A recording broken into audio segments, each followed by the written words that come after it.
Listen loud, bubbers. Senator Paul, my name is Sam Wessels.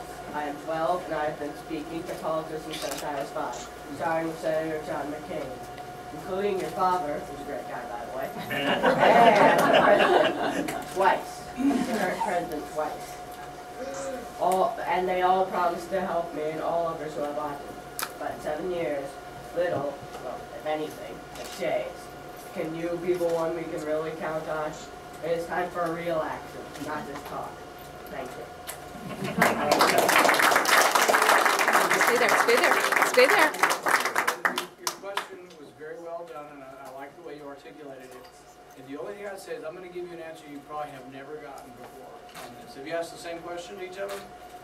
A similar question? Yeah. Here's the real answer.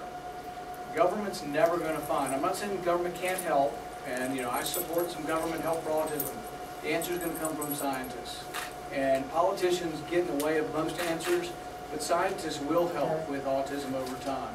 The other thing about autism is that and I'm a physician, so I know a little bit about it, is that it is probably a collection of a lot of different things. There's some people who have it such that they couldn't ask the question the way you did, and there's some people who have a much worse form, but there's probably 100 different entities that may not even be the same thing.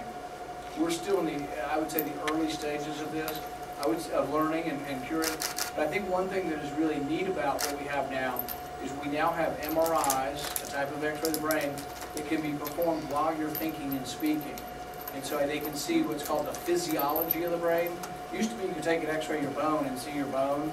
You could take an X-ray of the brain and see the parts of it. You couldn't see the brain working. Now they have MRIs where they can sometimes inject chemicals and do different things, but they're going to be able to see how people's brains work in a different fashion.